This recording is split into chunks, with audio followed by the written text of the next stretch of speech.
Welcome to the Real Talk Retirement Show, where we explore the financial side of retirement and beyond.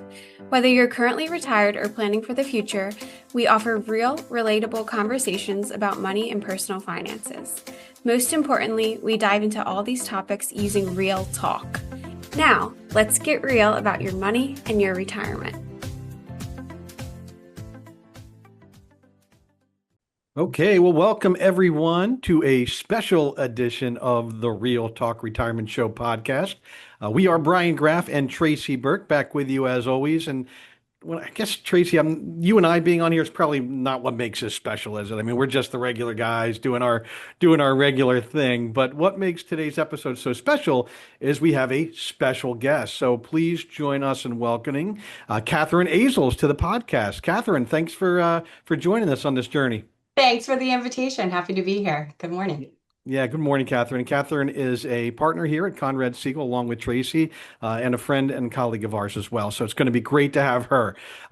We have brought Catherine in because we've got what I think is a very fun topic today, but it is something that Tracy and I are rather unqualified to talk about, and that's because we are going to cover money and retirement from a woman's perspective. Okay.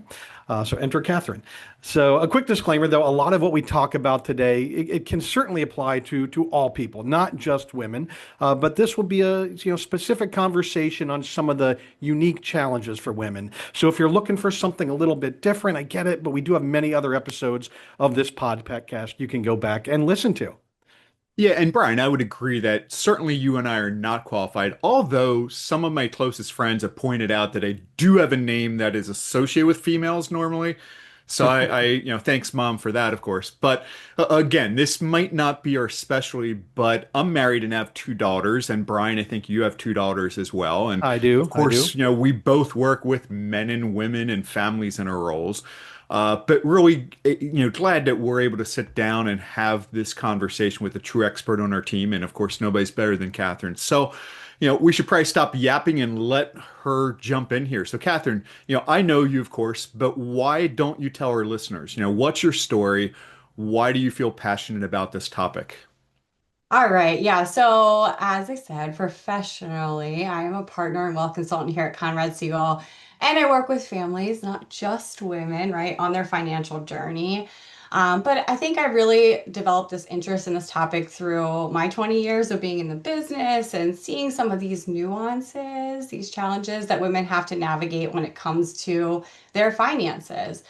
But I've also lived it. I am a wife and a mom. I've had my own journey, and I'm a daughter. I've seen my own mom struggle with money growing up and becoming a young-ish widow and the challenges that come with that situation. So I have developed this passion personally, but also through years of helping others. Perfect. Love it. And that's why you're here. So, and to further set the stage on this, Catherine, a little bit more and why we're talking about this particular topic. If you've listened to this podcast before, you know we love statistics. So, the first one I'm going to throw at you is that women are projected to control more wealth than ever, $30 trillion by 2030, according to a report. And that's a hard number to kind of get your brain around, but trust me when I say it's a lot of money, $30 trillion, right? And also here at Conrad Siegel, we did our own independent study, ran a survey in 2024 and found that 49% of women said they felt anxiety around their finances. And there was a pretty large gap in confidence when it came to managing money. So I guess, Catherine, you're going to make everyone feel better about that today, right? Yeah, absolutely. That's the plan, right? All right, I like it. Yes, yes, indeed. So we're going to do something a little bit different today. We only have Catherine for about 20 minutes or so. So let's jump into it right away with some questions. Tracy, you want to kick us off? Yeah, absolutely. So in recent years, conversations around money seem to become certainly more common. And as advisors like we are, we certainly buy into that and think that's super important, right? So Catherine, how are money conversations different for women? All right. Well, so wrapping my mind around this a little bit, I think I would tie it into an analogy. I know that we often talk about roadmaps when it comes to finances and retirement. I think you guys even mentioned one in your last podcast. So, managing money, I think we can just all generally agree that it feels a bit like driving a car to right, whatever your destination is. And for many men, society has kind of expected them to take that wheel, right? So the keys kind of came early. They learned about how the engines worked, and they're told from a young age to kind of keep their eyes on the road, whether that's retirement, investments, building wealth. I think for women, expectations are just a little bit different, right? Sometimes we're sitting in the passenger seat, or we're sometimes in the back seat, right, with the kids and handing snacks around or being a pillow during nap time. Where it's focusing on immediate needs like family stuff and groceries and what's around the next corner, managing schedules, rather than that long-term route like retirement and investments. But I think really when it comes down to what's truly different, I think it's about more than just money. It's about life circumstances and building security. And that really equates to financial freedom. And I guess I would summarize those major differences in a couple of points here. And that's just that women, we tend to live longer. We live 5 to 6 years on average longer than men, right? That's a surprising stat. Also, along with statistics, it shows that women, we earn less than men over our lifetime, that pesky pay gap, and it compounds over time, which means that we also save less over time to fund those longer lives that I just mentioned. And then we take on a lot of the caregiving responsibilities, and that relates to children and also parents, which means time outside of the workforce. And that means less contributions to retirement, less raises, less savings, less contributions to our Social Security record. So it has a ripple effect. And then there's just financial transitions that we sometimes go through, and this applies to men also, but women can be affected, especially if they haven't been experienced with money in the past, and that's, related to divorce or widowhood. Even just how we manage money is a little bit different. We have different values. Some statistics show what over just wealth accumulation, right? So we kind of align our finances with family a little bit more. But I think so much of it comes down to this big confidence gap that we see when it comes to managing money and making financial decisions.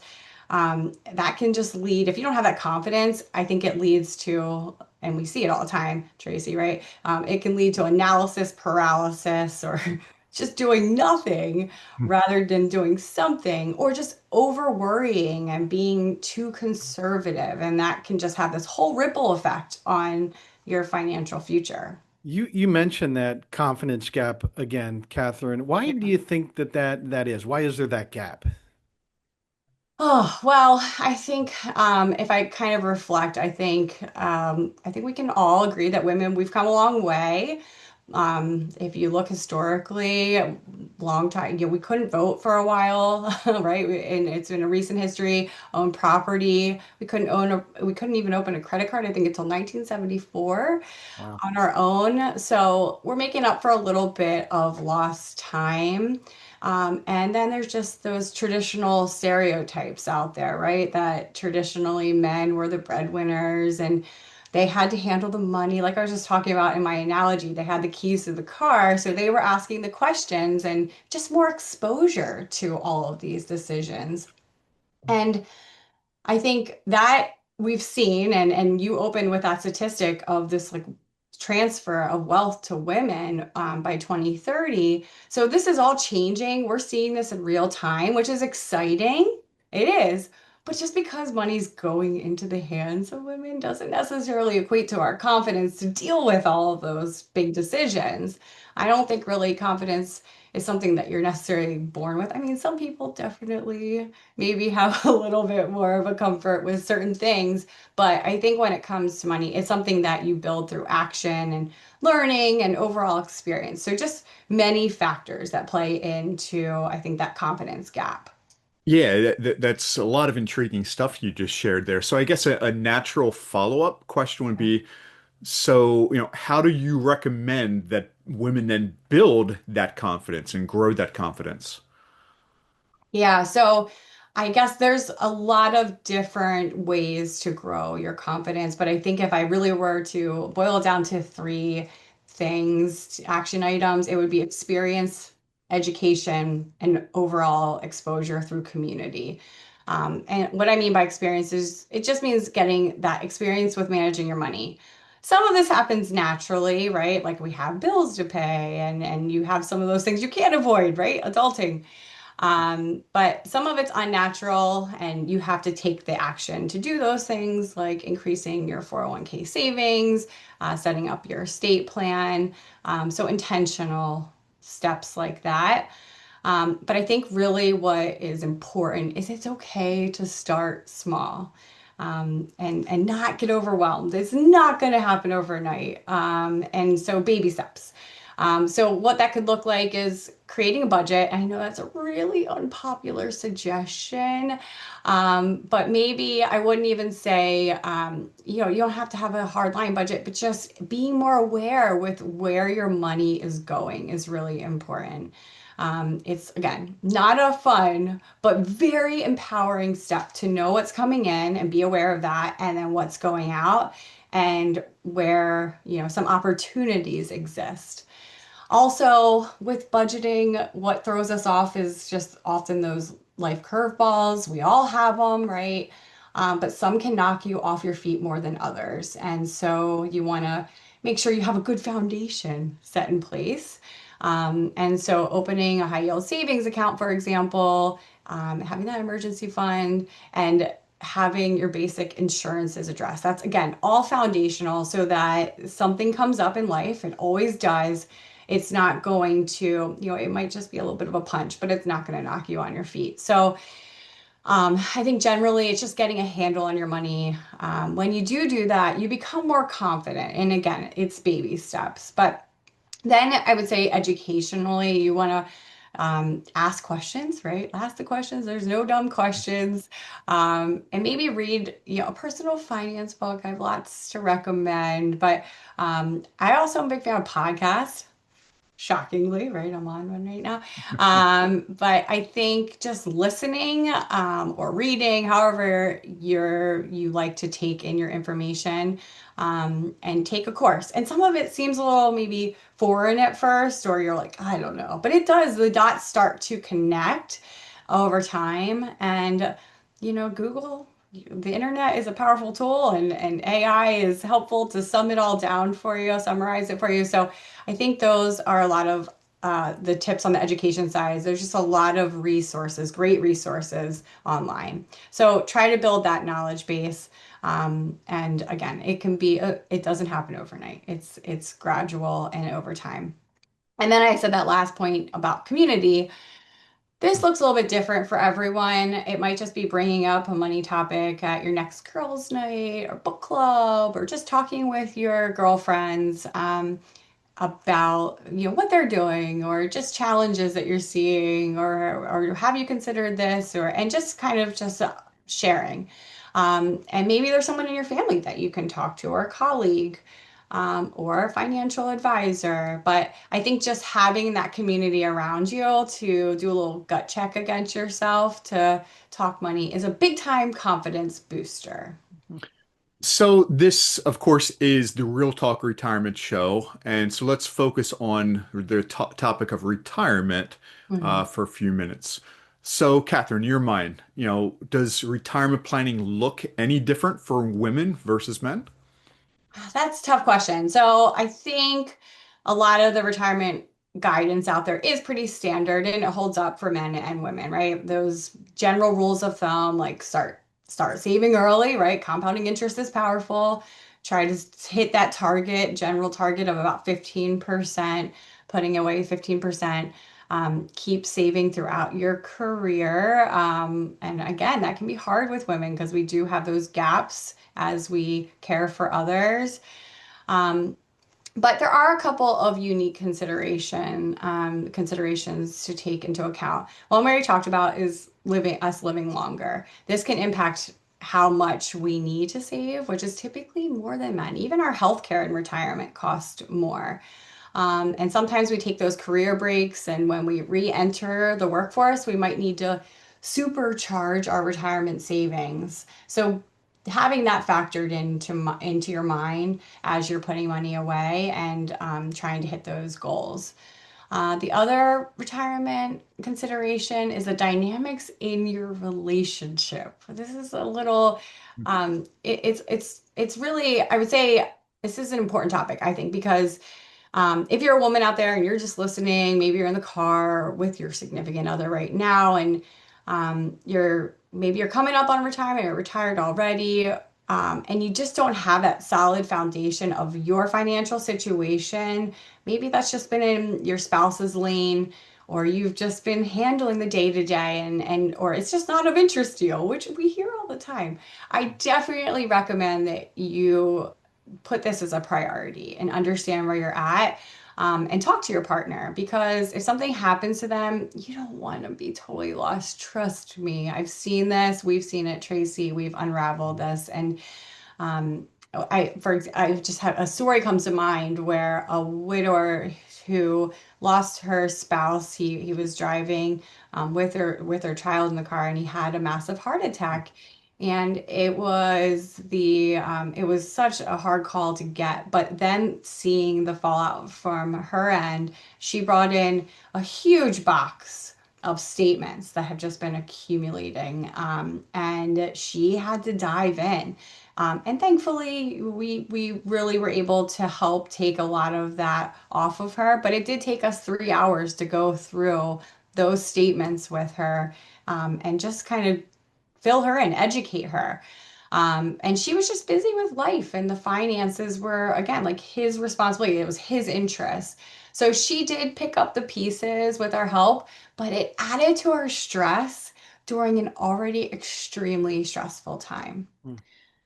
And I think the other thing when it comes to all of this is it's an important topic after all is investing. So I want to touch on this, and I have to give a shout out to us ladies, because man, guess what? The data shows that us women are traditionally better investors historically. Women's portfolios tend to outperform men's by 1.8% in one study over a 3-year time period. And you're probably saying, well, why would that be? Why would that occur? Well, it shows that we tend to trade less and diversify more and stick to those long-term strategies. While sometimes we'll see with men that they're more prone to over trading or market timing, speculative type things. And I can relate to this because I think about client meetings, and usually it is the men coming in to talk about the most recent hot trend. And I have to even remind my husband of this and these things. When that meme stock thing was going on, I was fending off his questions left and right. So it's very common. But I think the most important thing with this is to align all these pieces together, and your having your goals and align it with your investments and your plans and see what you're really trying to accomplish. Great stuff, Catherine. Tracy, you noticed how she mentioned twice that women outlive men? I think she's trying to rub that in our faces a little bit, but that's okay. That's the only way I would have it. That's all good.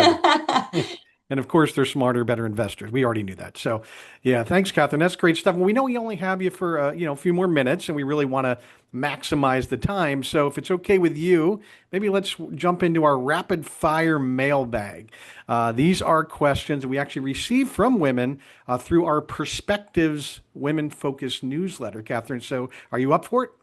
Always. All right, here we go. So let's go with question number one. Catherine, is it better to pay down debt or save for retirement as a primary focus? We get this question a lot, and I understand the thought process here, but and I remember even asking myself this question when I graduated from college. But I think the answer really, you want to compartmentalize it, but you can't. The answer is really you have to do both strategically. So you want to make sure you're getting your match, your employer match, but then pay down high interest debt. And we all know there's kind of like good debt and bad debt. So you want to make sure you take care of that bad debt, particularly credit cards with those high interest rates. And then increase savings. Maybe that's with raises that you reroute to your retirement plan or opt into your retirement plan's auto increase option, where it will automatically increase by, say, 1% a year. So again, just autopiloting things. So you just mentioned investing in, in a 401(k and a workplace plan. Where else should folks invest? Yeah, again, another question that we get, right? So maybe you're getting your employer match or maybe you're maxing out your retirement plan, but you're like, well, what else can I do to set myself up for the future? And I think we as advisors, we talk about diversification a lot with investing, but it can also be very beneficial to diversify from the tax perspective. We call it the tax triangle. So it's good to have different buckets because they all have different tax advantages. And so that's something to be aware of. Most people have most of their savings in those qualified dollars, like the IRAs and the 401(k)s of the world. But there's a lot of other options out there too.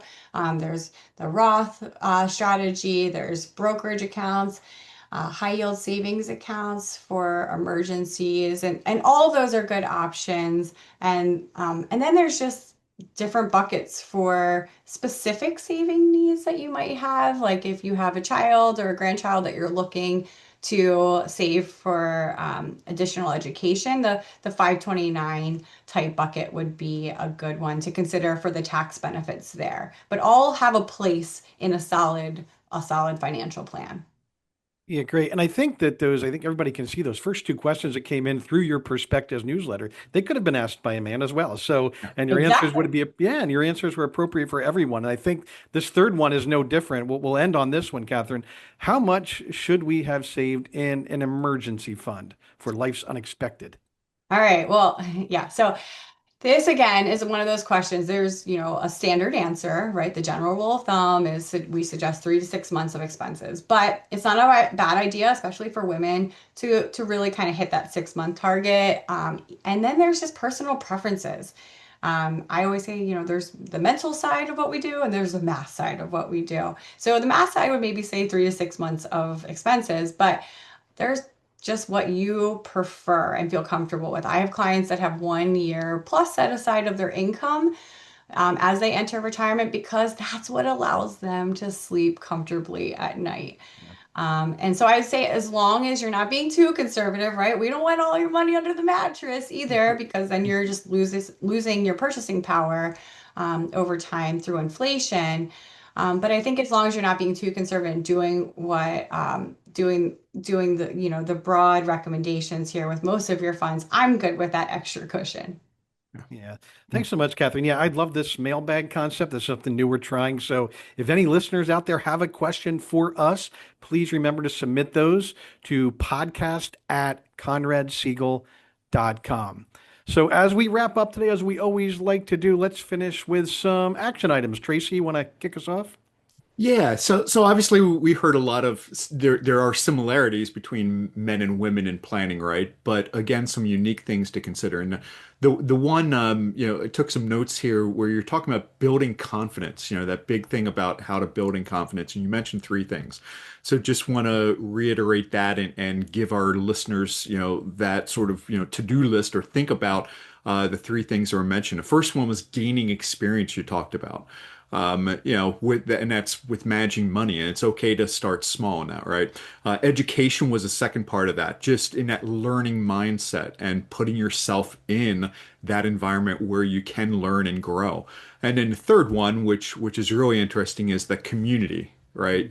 Just surrounding yourself with others that are in a similar situation that you might be in and able to learn from each other. So I thought those were very three powerful items. For sure. And then going back to, saving for retirement considerations, remember that, as we've said a few times already, women do tend to live longer and sometimes will have to take breaks during their career. So make sure to coordinate your plans with family. You may need to save a little bit more in certain times of your life, and just more than important than anything, keep on investing, keep on saving, and you'll be happy you did in the end. So anything else, Catherine? Anything we missed? That was a great summary. Thanks for summarizing all of that. I'm glad there were some takeaways. But I think really one of those points was the community. So if anyone wants to keep learning and educating and surrounding themselves with a community, we have that perspective newsletter and community out there. We do education, monthly newsletter, and we have this community growing. We also do some events, and again, it's just a little bit more of a women's focused education. So the link will be in the show notes in case that's of interest to any of our listeners. Okay, perfect. Thank you. Yeah, thanks again for joining us, Catherine and Tracy, as always. And listeners, please reach out to us again. Questions, comments. Remember, podcast@conradsiegel.com. We are truly here to help. Us what we love to do. Let us help you on your journey. And please, if you like the podcast, this episode or all the wonderful episodes, please share them with friends, family, coworkers. And if you're so inclined, give us a 5-star review and make sure to subscribe. All right. Well, until next time, great seeing you both. Catherine, come visit us again soon. Will do. Thanks. Thank you for tuning into today's show. The Real Talk Retirement Show is created and produced by Conrad Siegel, an advisory firm that specializes in helping people prepare for retirement and beyond. If you want to learn more about our work or meet the team, you can visit conradsiegel.com. Information on this show is for educational purposes only and should not be considered personalized investment, tax, or legal advice. Before making decisions, you should consult with the appropriate professionals for advice that is specific to your situation.